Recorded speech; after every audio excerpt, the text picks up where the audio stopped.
We all knew the circumstances, the quick turnaround and everything. What does it say for Luka to still have that kind of a night, the circumstances? It was a superhero performance. I thought him really getting us, keeping us afloat early was really important. And then all the groups there in the second quarter really did a nice job. The group that started, obviously, the second half that got us the lead was great. But he made big shots. He made tough shots. Made a lot of right reads. It's when he gets it going like that, it's some of it is you just kind of like let him go. And his teammates felt that. They saw that. We looked for some advantages in some places. The horns chin clear that we ran for the off ball three was just a big time screen from DA, a big time pass from LeBron, and a big time shot from Luka. I thought that was one of the bigger buckets he had. But then he had the crazy step back three in front of their bench. I think you just go down the list. The shot making was unreal tonight. Luka's led the league in scoring most of the season, but if you asked him in December or January, he said several times that he didn't feel like he was playing his best ball yet. What has stood out to you about this shift over not just scoring more, winning more games, defending better, like all of this, what we've seen from him over the last month and a half or so? Yeah, I think it's been longer than that. I think, the stretch, there in December after he had, returned to the team, missed a couple games, the travel and all that. It took a lot out of him. I think he has been elite now for more than 6 weeks. I think he's been playing great. I think some of it too is just being clear-headed. With all that's happened with our team, it's just he's just in a really good place, and he typically performs at his best when he's clear-headed, and that's what we've spent a lot of the season trying to get to, not just for him but for all our guys. After you said Luka should be more prominently featured in the MVP conversation, he had the type of performance that had the entire Miami crowd chanting MVP. Why do you think he's not more prominently featured in that conversation? Because he complains to the refs. I don't know.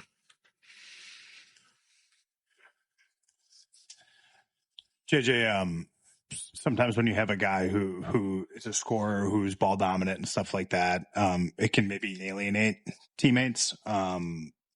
Tonight, especially here recently over the last, I don't know, this feels like maybe like 2 months, like all hands kind of pulling in the same direction in a lot of ways. Yeah. What did you make of his teammates' reaction to tonight? And was there anything, I mean, I'm sure you probably heard that groan after he missed that first free throw. Yeah, he missed it on purpose. Just to build the drama. Nice. No, I don't know. I mean, we saw this last night when he closed the Rockets out. His teammates have been, they're enjoying it probably just as much as he is right now. It's a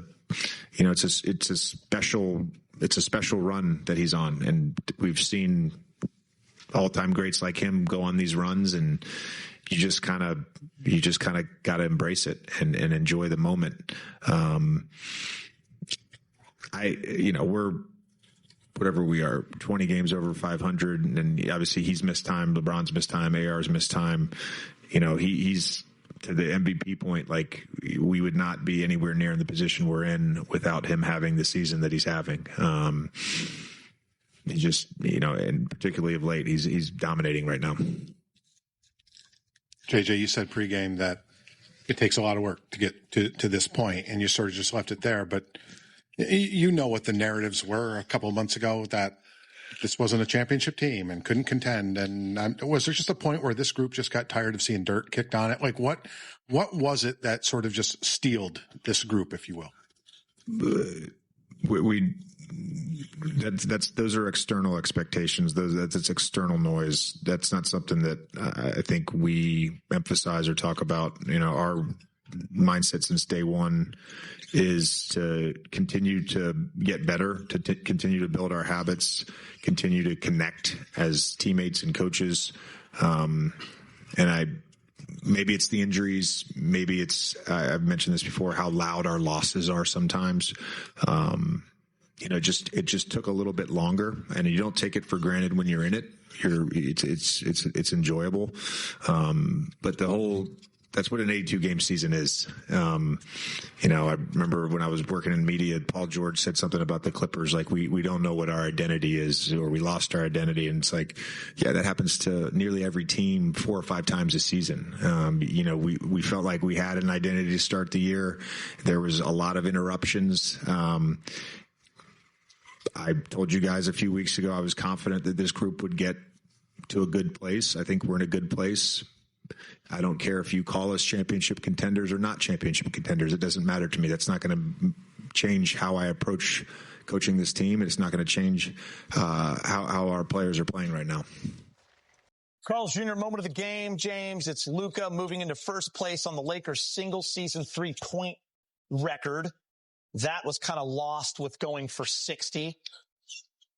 Pretty good No big deal. Pretty good defensive player on him right there, and bam. Passes D'Angelo. Doesn't matter. He passes who? D'Angelo is the all-time single-season record holder now in Laker history, but we just had a lot of other stuff going on, so.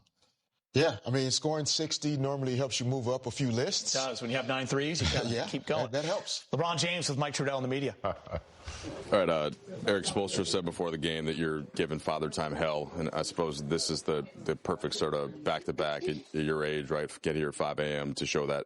Can you just kind of take us through the mental and physical toll of that and how you're able to pull through it? Definitely a mental and physical toll. Obviously, we got in at the time we got in. I don't think anybody got much sleep last night.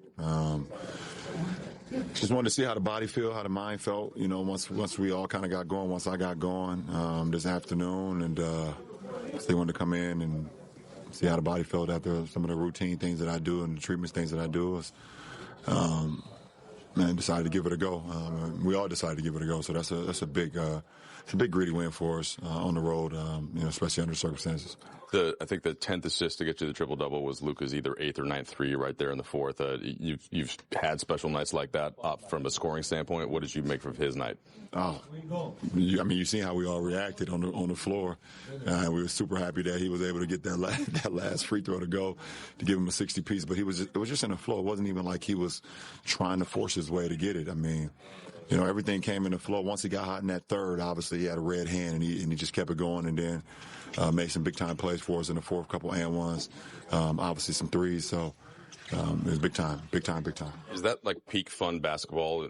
Crunch time. It's game's tight, making shots like last night and tonight. Yeah, we got guys that's been in this situation before.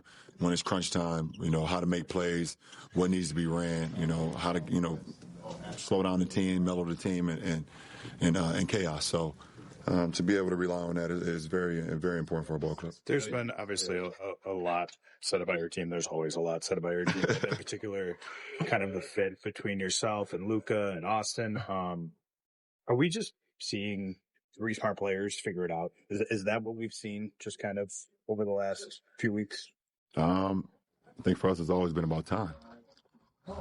Just haven't really had a lot of time to actually put in the work on the floor with one another. Obviously we had a little bit of last year, but Luka was just getting to the team, trying to get comfortable with what we wanted to do. We were all trying to get comfortable with what all 3 of us wanted to do. I'll start the year not in the lineup.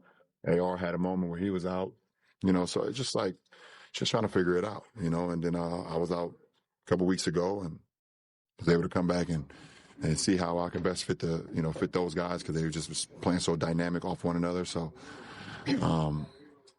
it sells papers a lot easier and clippings and podcasts if you say LeBron, their team is better off without him. A lot of people will try to view it. So I get it. They're absolutely wrong. Can you talk about the evolution of performance and recovery technologies over these 23 seasons, and what has been a game changer for you, something that maybe you will keep using? Obviously everything gets better.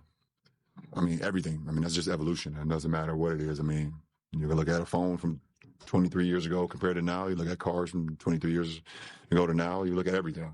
I mean, everything can get better, and that's modern technology has definitely helped a lot of performance and whatever the case may be. But also at the same time, a lot of things that I was doing in high school is some of the same things that I'm doing now as far as recovery. As far as, stretching and icing, and the most important recovery is sleep. And things of that nature. I've been doing a lot of that, soft tissue work and things since I was in high school. So, I have a routine, and obviously me and Mike, he's somewhere around here. Me and Mike has built a program over the last 22 years, and we follow that to a T. And, I understand that my body is the most important, and availability is the most important when you out there with your teammates. Being out on the floor with them means a lot, and I've always taken that seriously. Much has been about living in the moment, but how's it hit you to tie the all-time games played record that Robert Parrish has had for 30 years in a city where it was such an important part of your career? Yeah, I mean, I never looked at it like that, but it is pretty cool to be, like I said, availability. I've always wanted to be available to my teammates, either in Cleveland, here, and now, in LA. So, it takes a lot. It's a mental toll, man, trying to play a lot and being out there, throughout this whole thing, and then under the circumstances that I, kind of been given. And it's just a lot, man. I just give a lot of praise to the man above, and then, to just loving the game and appreciating the game. And then, and shout out Chief, man. I've been seeing some of the things that he's been saying about me. And, it's not a lot of those OGs that talk like that, to, the generation, after them, and also about me personally. So, shout out to Chief. He's super cool. He dope. I like him. All right. Most triple doubles all time. Russ, Jokic, the Big O, Magic, and LeBron tonight, on a night where he ties Robert Parrish with 1,611 games played in the NBA. He gets his 124th triple-double in his 23rd season, age 41. And James, if you look at his last two games on back-to-back nights, he's 21 for 26 as well. Wrap your head around that. Yeah, I mean, look, I honestly think it's less ball handling, takes a little pressure off him, and playing that new concept of playing off the ball and being able to make some cuts, alley-oops, play off of Austin and Luka. They're both dynamic passers and thinkers. They think like him. So I think this new role, and his dominance is just obvious where he's coming out and performing. Yeah, I think the role that he's playing, it puts him back in almost who he authentically is. Mm-hmm. Like he's always, I remember watching him play in high school and really thinking like, no, this young dude is like, he's thinking 2-3 steps ahead. Like he plays the whole game. He's not just looking to score. He's not just looking to dominate the game in one particular category. And so being able to score when he needs to rebound the basketball, to anchor the defense at times without necessarily having to exert as much energy as he has on recent teams. And then to facilitate where Luka can focus on scoring, AR can focus on being creative with the ball and crafty. And he can be the point guard almost of the team without having to over dribble and make a lot of things happen in pick and roll himself. And so it's a natural role for him to be. He's not uncomfortable doing it, even though it's different than what the Lakers have asked him to do in recent seasons. Yeah, brilliance. LeBron James messed around and got a triple-dub. 19, 15, and 10. That's his 124th time he has done it in his career. We'll hear from Luka Doncic next.